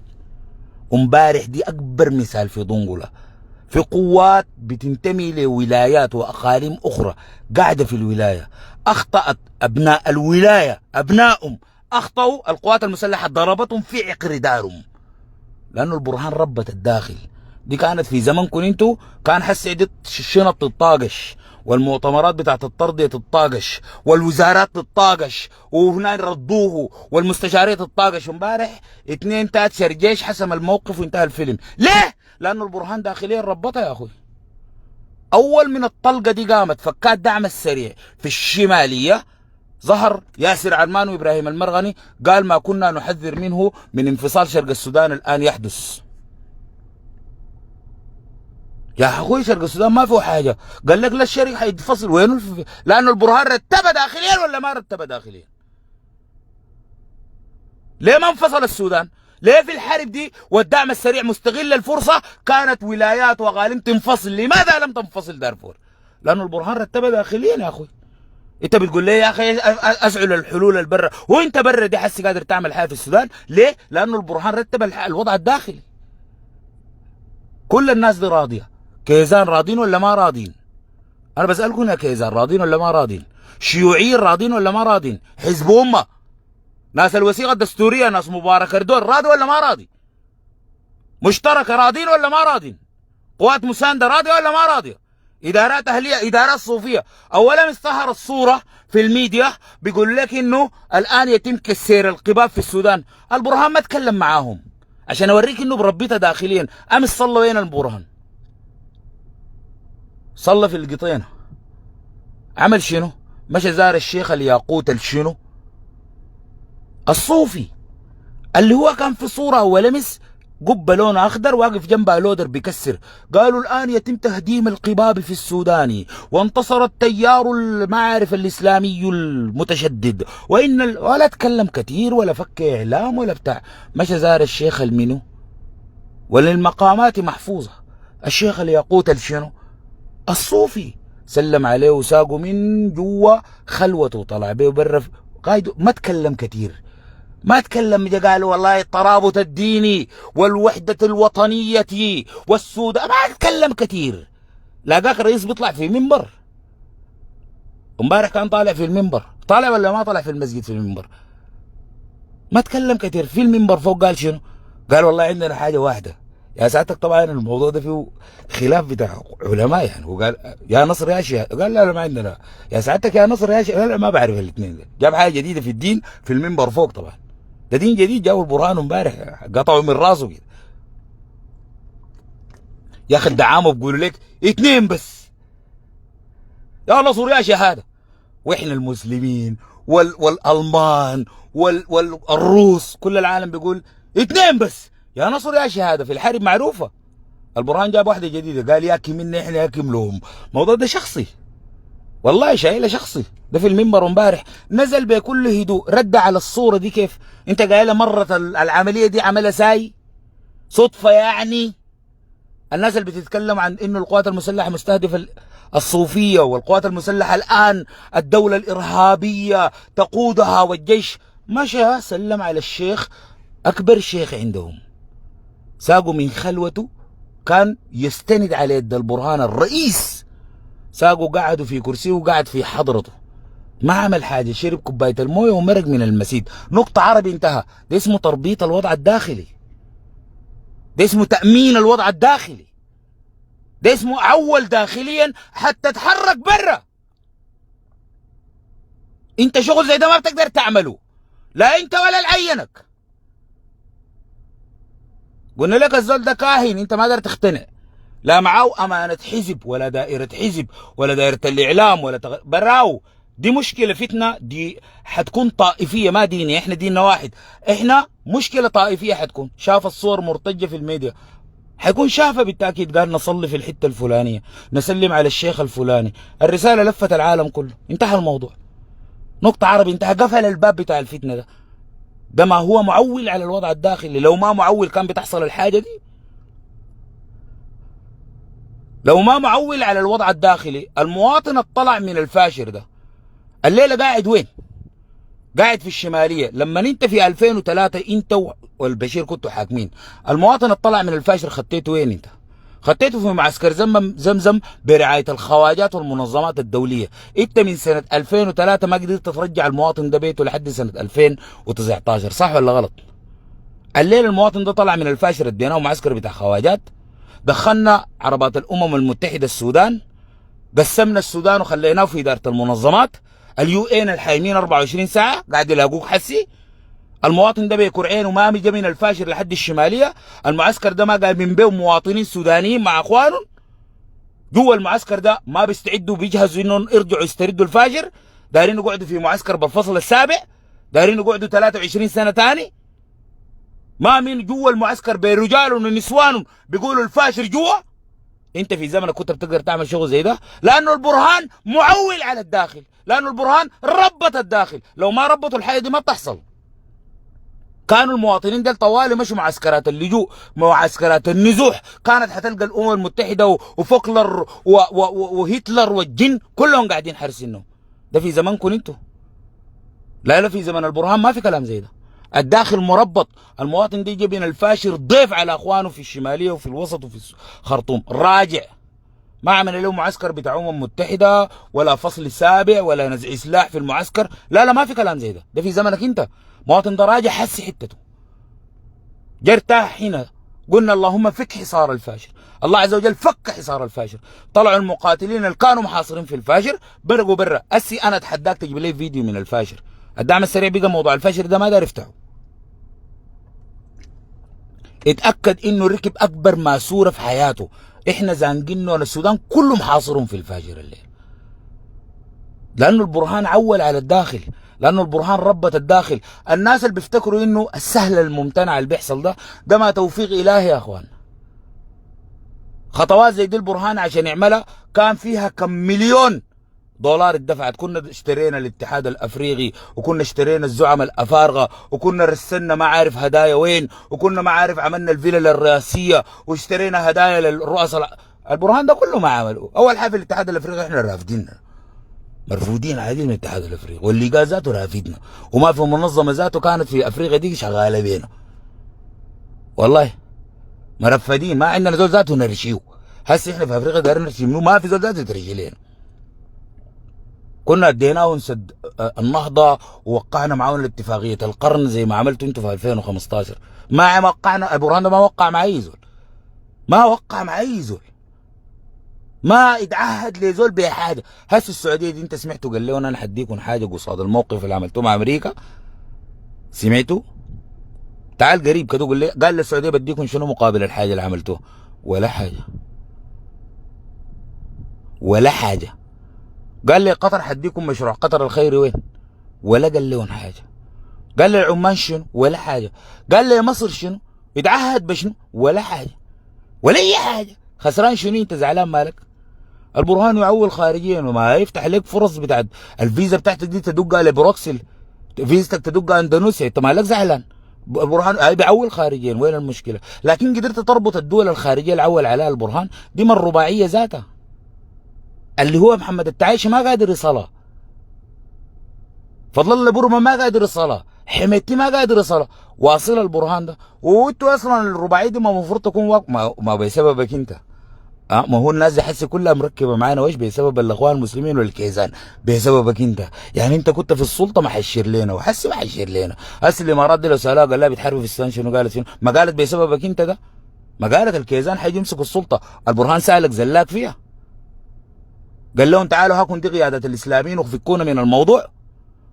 قال لكم هاكم دي قيادات الاسلاميين استلموهم، بيتهموه بالارهاب. ليه؟ لانه البرهان يسلح كتائب البراء، دساها البرهان، دس في العالم ده. حصل مره سلحكم يا مصباح ولا يا البراء بالدس؟ ما قاعد يجيكم مساعد القائد اللي على القوات المسلحه ياسر العطمي جوا معسكراتكم بيرفع له التمام؟ دساها. ده جزاته انت هسه تقول له الكلام ده؟ انت في زمن البشير ده كنت قادر تتسلح ولا تقول لا اله الا الله ولا تجاهد من سنه 95 انت تاني جاهدته؟ ده رد جميلك له؟ ما هو لسه العالم بيحارب فينا بسببك انت. اتنكر لك سلم البشيرة الجنائية، قيادات الإسلاميين طاردون ولا أحمد هارون ولا نافع ولا علي عثمان ولا كرتي؟ سألكم درج جميلك له.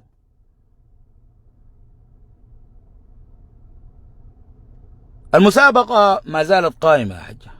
دايرين نعرف الزول ده عامي ولا جياش، والغنى اسمها شنو؟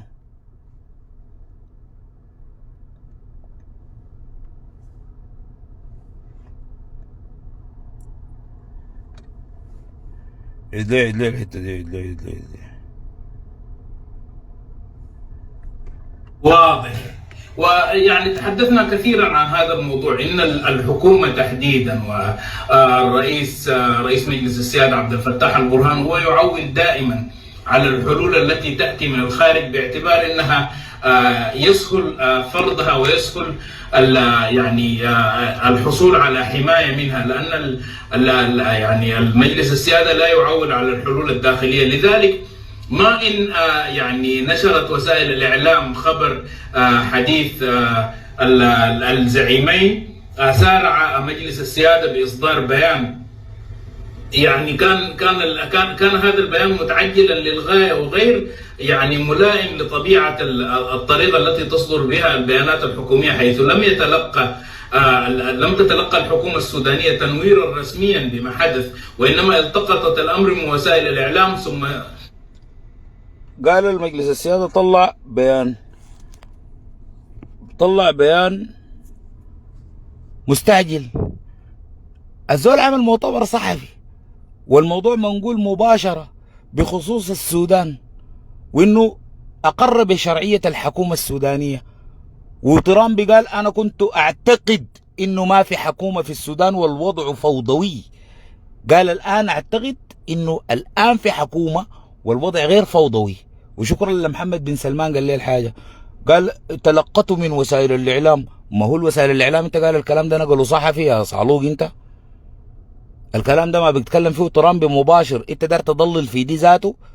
البرهان رد سريع، اي ما يرد سريع، ما ده رئيس مباشر. ده كان مؤتمر صحفي بيتكلم فيه منه رئيس امريكا اسمه منه ترامب. ده ما موضوع اللي تلقيناه من وسائل الإعلام، ده كان مؤتمر صحفي منقول مباشر. ترامب بيتكلم نص ساعة، قال كنت بتكلم مع محمد بن سلمان شرح لي الوضع في السودان وانا كنت فاهم غلط. الموضوع ده عنده ابعاد سياسية كثيرة. اعترف بشرعية الحكومة. اول حاجة اتضح انه بوليس بتاعه بياخد رقعة بترجع من الامارات لانه بنقول لهم معلومات مضللة. قال كنت قال الوضع فوضوي وما في حكومة. قال الكلام مباشر. البرهان ينتظر بعد يومين يرد له يعني ولا شنو؟ ما ده رئيس بيتكلم معاك في التلفزيون، في CNN، في BBC. انت بتاع طيبة، قناة طيبة، ما ترد له، ما ترد له تقول له الموضوع ده كان منقول مباشر. كويس انكم عرفت اسم القناة. انت ما كان تقول له قال هنا شوف البلادة. قال وزارة الخارجية طلعت بيان وما تلقت إحاطة وتنوير. يا أخي إحاطة شنو ما تنوير شنو؟ ما ترامبي قال أنا ما كنت فاهم الوضع في السودان، كنت قايله فوضوي وما في حكومة، كنت قايل الحرب والنوت وما في حكومة وما في مطارات شغالة. يحيطوه بشنو تاني يعني؟ يحيطوه بشنو تاني؟ ما هو ده خلاص نتيجة الكلام والحنكة الدقة معه. محمد بن سلمان شرح له بالشراحة، شغل فيها فيديوهات فيها صور، ممكن يكونوا ضربوا للبرهان. انت ايش عرفك؟ قال اسمه مطلق إحاطة. يمكن محمد بن سلمان كلم البرهان، انت عرفك شنو؟ سفير انت؟ لا. وزير خارجية؟ لا. شغال مع البرهان؟ لا. انت شنو؟ ولا اي حاجة. نتيجة الإحاطة اللي عملها محمد بن سلمان نتيجتها ظهرت وين؟ في المباشر. طوالي ترامب طلع في المباشر في اللايف طوالي قال انا ما كنت عارف، هسه عرفت في حكومة وفي حكومة شرعية ممكن نتكلم معاه، ويجب ان نوقف الدعم السريع ده في حده. تاني البرهان يحيطوه بشنو؟ قام البرهان طلع بيان شكر فيه المملكة العربية السعودية، شكر فيه محمد بن سلمان، كتب في تويتر. عينه حيتكلم عن البرهان يقول شنو؟ عين حيتكلم عن البرهان. والله كلام زي ده اقسم بالله حميتي ما يقوله. اقسم بالله يا حسن اسماعيل الكلام اللي حيقوله حس عن البرهان حميتي ما يقوله. ثم ساهمت في تهيئة غرف الإعلام الإلكتروني ووسائل التواصل الاجتماعي لتشجيع هذا التوجه الجديد. والحقيقة يعني الرسالة الإعلامية التي هيأت الحكومة المناخ لها وقامت ب يعني دفع غرف كثيرة من الغرف الإعلامية لتشجيعها، بالإضافة إلى كثير من المتطوعين الذين يعني سئموا الحرب ويعولون على الحلول الكبيرة، الحلول القادمة من الخارج، خصوصا إذا سمعوا إن فيها أمريكا وفيها السعودية، وهما دولتان يعني لا يمكن تجاهل الثقل المرتبط بالبلدين. لذلك أنا أعتقد أن التلقي السوداني كان مصطنعا وكان متحمسا للغاية، ولحد الآن لا يعرف أحد ما هي فحوى الحلول السعودية. يعني هناك تجارب يمكن النظر فيها في يعني الحلول التي قامت بالتوسط فيها السعودية، وهي يعني لا تتجاوز اتفاق الطائف في لبنان، وهو الذي لم يحقق سلاما في لبنان، ولم يحقق استقرارا، ولم يحقق تنمية، ولم يحقق الوحدة الوطنية. لذلك أنا أنظر بحذر شديد لما يتم الآن. لكن بالمقابل أستاذ محمد، يعني إجماع شبه إجماع يعني السوداني غير مسبوق بالفترة على الأقل قريبة، مجلس السيادة، سيد البرهاني، الإسلاميين، اليسار، كلهم رحبوا بهذه الخطوة. لا أعتقد أنه يمكن أن نسميه إجماع، وإنما هو يعني شيء يعني هو شيء ركزوا في الكلام الجاي. المذيع العراقي في قناة طيبة قال له الخطوة السعودية الأمريكية في شبه إجماع وطني من القوى الإسلامية والقوى اليسارية والمواطنين والجياشة على أهميتها وعلى نجاحها. قال له لا ما في كلام زي ده، دي خطوة مصطنعة إعلاميا. في الأول قال في غرف مدفوعة، يعني قال إحنا اللي بنقول الناس دعمت الموقف وشكرت محمد بن سلمان، شكرت موقف السعودية اللي هي كانت بموزونة جدا وكلمات موزونة، وطاها بس لبس العقال. تاني ما في زول عمل حاجة اوفر كده الا وطاها لبس العقال، عنده فاهم طبعا. احنا وطاها ده لو لبس عقال ولا لبس بشت ما عندنا معه مشكلة، صحيح له من صفر عادل. اي حاجة ناجح بننجحه، ما ولدنا يا اخواننا ننجحه بس. قال العملية دي مصطنعة، دار اوريكم قال الصنعة العملية دي منه. شوف الزول ده تجاوز في شوف التجاوز ده. اسمع الشغل ده يا حسن اسماعيل عشان تاني ما تطلع في الغنى دي. اسمع وهو يعني توافق مصطنع تمت. تدخل رئيس مجلس السيادة شخصيا في البداية لقيادة الحملة الإعلامية، وبالتالي دخول رئيس مجلس السيادة شخصيا لقيادة الحملة الإعلامية سيعقبه بالتأكيد يعني مجموعة كبيرة جدا من الإعلاميين والصحفيين الذين لا يحتاجون إلى تعليمات. ما دام الرئيس يريد هكذا إذن فهم يتسابقون يعني لإظهار اتفاقهم مع رئيس مجلس السيادة. ثانية، هناك مجموعة كبيرة جدا من المواطنين السودانيين الذين سئموا الحرب وسئموا عجز الحكومة عن حل مشكلة الحرب، وعن يعني الحكومة الآن لم تنجح في الحرب ولم تنجح في السلام. بس بس بس بس بس بس بس بس بس بس الكلام ده محمد التعايشي ما بقوله، حميدتي ما بقوله. قال المواطنين سئموا من الحرب، وقال الحكومة فشلت في انها تنهي الحرب بالحرب، وفشلت تجيب سلام. وقال المواطنين سئموا. طيب قال الحملة الإعلامية لدعم الموقف السعودي الأمريكي قاد البرهان بتين بالتغريدة اللي عملها في صفحته.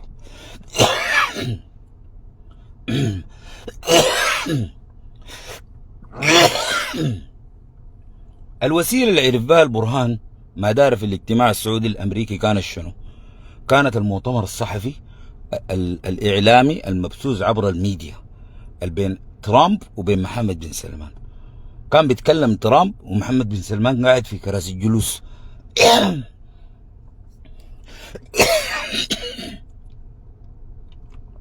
في البث المباشر في CNN، في BBC، في الجزيرة، في الحدث، في العربية، في السودان، في السعودية ذاتها.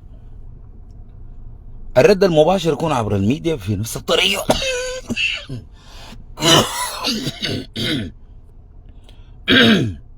التفاعل الوقتي. برهان كتب: شكرا محمد بن سلمان، شكرا الرئيس ترامب. شكرته اللي يا برهان.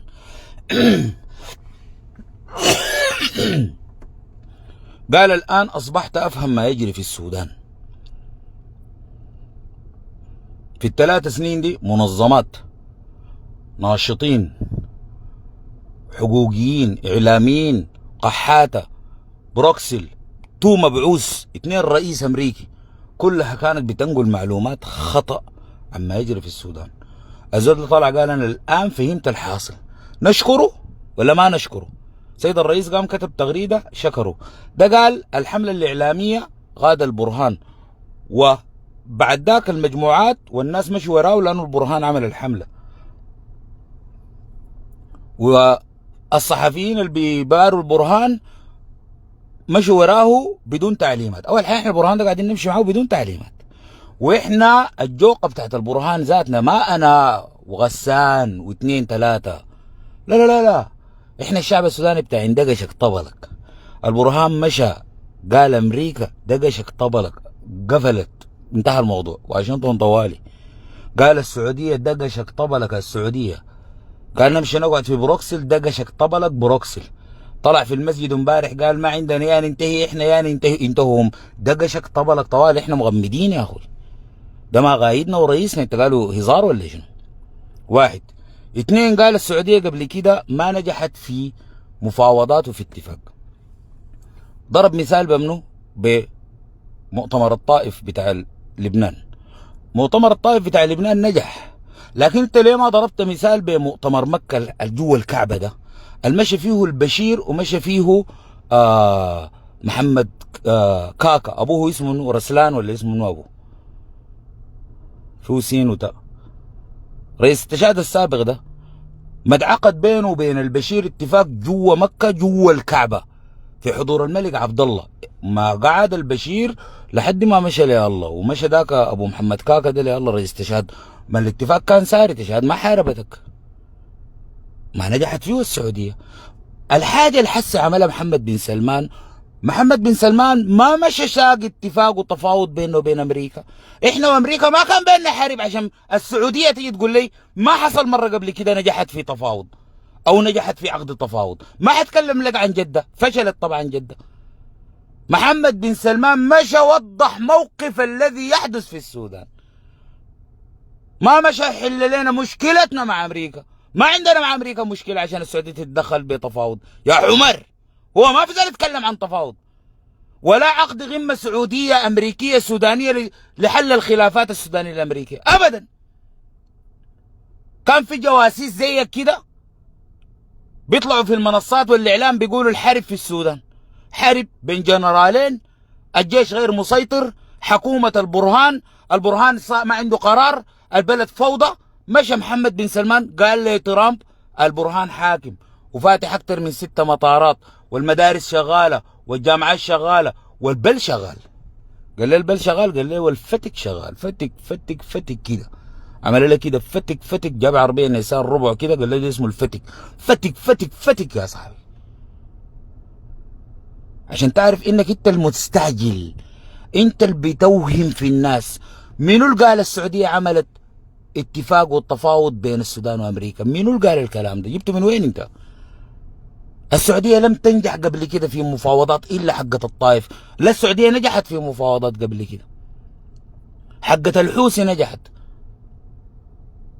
عبد منصور نجحت، منصور هادي نجحت، علي عبد الله صالح نجحت، حقة لبنان نجحت. في تاريخهم ده عندهم غيمم كثيرة نجحت. لكن هنا الليلة احنا مع امريكا ما عندنا خلاف عشان السعودية تتدخل تحله. محمد بن سلمان مشى شال من زمنه وزمن المملكة العربية السعودية ادى الزول ده نص ساعه، قال له يا اخي الحرب في السودان كيف؟ قال له والله مدور الامور طيبه. قال له يا اخي والفوضى اللي عايشين فيها والغابه اللي عايشين فيها وما عندهم الرئيس. قال له لا عندهم الرئيس كيف؟ هسه كنت بتكلم مع البرهان هاك له. هو البرهان قاعد برا القياده العامه، قاعد برا القياده العامه، وجا عمل معانا عمره جوا الحرم المكي من 1440 سنه. واحد قال لي الكاهن من زمن الرسول فتح مكه كسر 360 صنم، ما في زول قال كاهن تاني الا جوا الزول ده. قالوا له الزول ده، قال لي جاك، قال لي جاني يا زول، الزول ده ما في غامه جبريه؟ قال له والله ما في غامه جبريه. والفوضى اللي بيتكلموا عنها الناس دي وحكوم وبلد ما في. قال لي كيف ما في حكوم؟ فرئيس وزراء اسمه كامل ادريس جايبينه من جنيفا، ما مستورد كمان من حته قريبه، لا من جنيفا، من سويسرا، من جبال الألب. ما رئيس وزراء سايري والله. قال له عين حكومه كمان، ايوه حكومه مدنيه. لا الكلام اللي عندي ما كده. ده صاحبنا ده طلع قالوا البرهان فرحانين وهو الغاد الحمله الاعلاميه. ما نشكرهم؟ ما نشكرهم؟ وطيب ليه ترامب فاهم ان السودان فوضى والسودان يصدر الارهاب؟ لانه النظام السابق متهم بالارهاب، بيدفع ثمن البرهان والشعب السوداني. فهمت؟ ده نظامك انت السابق اللي كنت بتدافع عنه يا طبلنجي يا عمر. الان احنا بندفع ثمن الحاجه دي. البرهان ترامب بحارب في البرهان وفي السودان لانه احنا ارهابيين. قال له ديل ما ارهابيين. الحركه الاسلاميه قال له ما في حاجه اسمها حركه اسلاميه. ارهابيين قال له ما في ارهابيين. قام قال له والان فهمت ما يجري في السودان. قمنا احنا طلعنا قلنا شكرا ترامب، شكرا محمد بن سلمان. ما في زول يتكلم عن مفاوضات سعوديه امريكيه، ما في زول يتكلم عن تغريب وجهات نظر، ما في كلام زي ده. في توضيح حقائق، ما قربنا وجهاتنا النظر مع امريكا. احنا اللي عندنا القدره برانا نمشي نقرب وجهات النظر مع امريكا. عندنا حكومه قادره انها تمشي تقرب وجهات النظر مع امريكا، مع بروكسل. احنا الان في مرحله ادانه الميليشيا وتعريه الامارات، دي واحده. قال يا اخي السعوديه فرحانين بالموضوع. احنا فرحانين لانه انت ما فاهم حاجه. السعوديه الان بتزيح من يعني كاهل الامم حاجه اسمها امارات. ولو على الطبله احنا المفروض نطبل كلنا للمملكه العربيه السعوديه. لانه الشعب الاريتري الان هو المستهدف. اذا ظلت الامارات وجوده في افريقيا، الحرب ماشيه على اريتريا والحرب ماشيه على مصر. لما نزيح الوجود الاماراتي والتمدد الاماراتي ونستبدله بدوله الناس عندها لها قبول ديني وعندها لها قبول شعبي، افضل لنا طبعا. وانت قال احنا داعمين موقف السعوديه ليه؟ ما لانه السعوديه حتزحها الامارات. احنا ما دارين انها تيجي تخاويها، لا تزحها تماما. انت فاهم حسي؟ عشان كده احنا الافارقه الان مبسوطين ولا ما عارف؟ لذلك انت كنت مع النظام السابق عشان انت عمر. فهمت؟ هسي احنا ما محتفين بمحمد بن سلمان وبتاع، لا، لانه محمد بن سلمان حشر للامارات يا عمر. لما تيجي توقف الدعم الخارجي اللي بيجي للميليشيا حتوقف الامارات. مين اللي بيصدر الامارات؟ اللي عنده قدره ماليه واعلاميه منو؟ السعوديه. ايوه السعوديه. وانتوا حتعملوا شنو؟ والله احنا طبعا جوا قسمنا الشغل. في ناس الفتك، وفي ناس المتك، وفي ناس يا احنا يا هم كده. دي قوه جايه بس بتيجي تموت عديل. دير شهداء ما من بيته شهيد. في الفتره السعوديه بتحلحل مشاكل مع الامارات في امريكا. البرهان حيكون مشى فتكك انت وجماعتك في الفاجر. طيب يظل نقطة أخرى.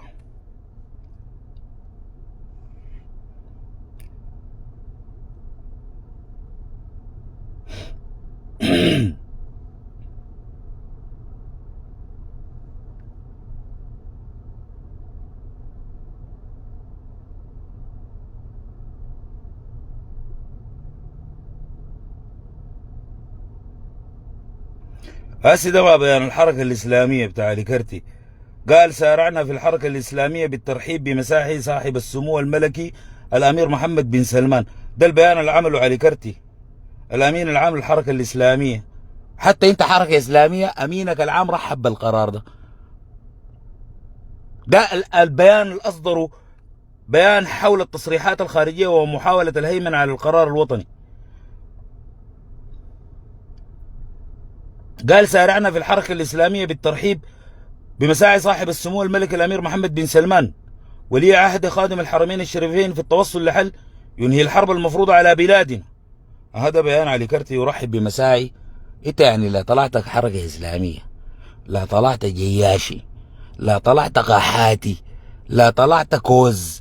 انت ده الصحفي اللي بتتكلم في قناة طيبة، قناة العدو، قناة العدو.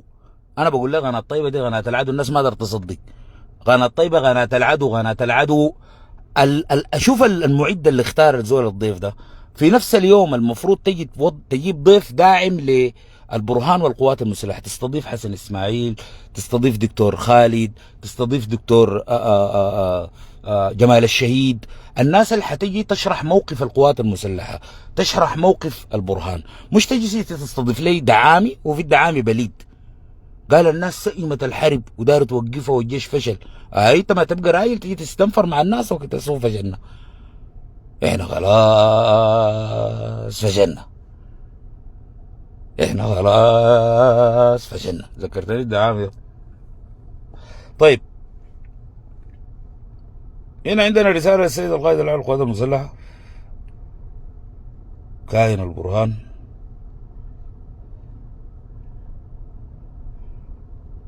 دايرنا شغيله له ليلة سهرنا بيكم اخواننا.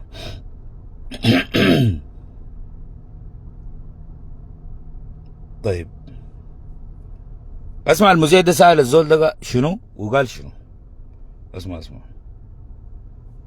مستشفى الفاشر، ما حدث في قتل يعني كل هذه الفيديوهات انت رايتها. من وثق هذه الجرائم هم افراد الدعم السريع، وبالتالي من ادان الدعم السريع هم افراد الدعم السريع. يا اخي الفاضل، انا مقيم في الاتحاد الاوروبي منذ اكثر من 15 عام او 20 عام، واعمل في هذا الحقل واعرف تماما كيف تتخذ هذه القرارات. الذين يعملون في هذه الحقول حتى في الاتحاد الاوروبي ليسوا هم لم يستهدفوا الدعم السريع او لم يقصدوه في شخصه، لكن هم تحركهم شعوبهم، وعرف الاخوان المسلمين كيف يحركوا هذه الملفات بارسال عدد كبير من المظاهرات ويعني تحدث مع بعض المدنيين، ورأينا هنالك مدنيين متظاهرين متعاطفين لا يعرفون ما حقيقة الأمر. فبالتالي هؤلاء الذين اتخذوا هذا القرار فقط استجابة لتلك الحملة الإعلامية الضخمة الكبيرة التي قام بها الاتحاد الأوروبي. طلع قرارات إدانة للميليشيا وإدانة للإمارات في تاريخ 30 سنة، من 56 ما في زول قدر يجبر الاتحاد الأوروبي ده يطلع قرار في مصلحة السودان. المذيع سأل مستشار الدعم السريع، قال له يا أخي الدعم السريع كتل المواطنين في مستشفى الفاشر وفي الفاشر ووثق الجرائم دي بنفسه، فالاتحاد الأوروبي شاف الجرائم بتاعت أبو لولو وقام أدانكم بها. قال له لا ما في كلام زي ده، ديل الأخوان المسلمين قدروا يتواصلوا مع الاتحاد الأوروبي ويطلعوا مواطنين دول الاتحاد الأوروبي في مظاهرات ومواكب ضد الدعم السريع. تخيل احنا من هنا بنطالب السيد القائد الأعلى للقوات المسلحة انه يوضح حقيقة اللي بيحصل في العالم، وانه يحفظ لكل ذي حق حقه.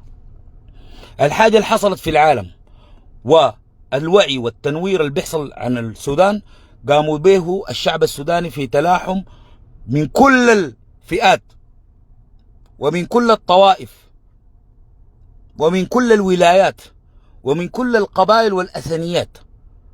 الحاجة دي ما ظهرت امبارح في 25، في 23 كانت بتطلع مجموعات تمثل غرب السودان وشرق السودان وشمال السودان تضامنا مع ما يحدث في ولاية الجزيرة. بتطلع مجموعات تمثل كل ولاية الجزيرة في بريطانيا، في بلجيكا، في مصر، في أفريقيا، في أوروبا، في كندا، في أمريكا، في فرنسا، تدعم ما يحدث لأخوانهم في الجيلي وتندد بالمجازر اللي بتحصل في النهود وفي كردفان. ده ما شغل ينسب لمجموعة، أو لا ده شغل الكيزان زي ما بتروج حسي القحاتة البرهان تطلع تقول تشكر الشعب السوداني، جيش الخارج، تشكر البعثات الدبلوماسية التي تنهض بواجبها. احنا شفنا 34 سفارة في العالم، سفراء رجال ونساء، عملوا مؤتمرات صحفية هاجموا فيها الإمارات وأدانوا فيها الميليشيا ودعموا فيها قواتنا المسلحة ونددوا بما يحدث في السودان وكشفوا الحقائق دي للعالم. عشان كده العالم طلع معانا، ما زي ما بتروج الميليشيا انه الكيزان دفعوا قروش للاوروبيين عشان يطلعوا مظاهرات في الشارع. تقالون اي زول بيشتروا في العالم زيك يا عمران يا رخيص.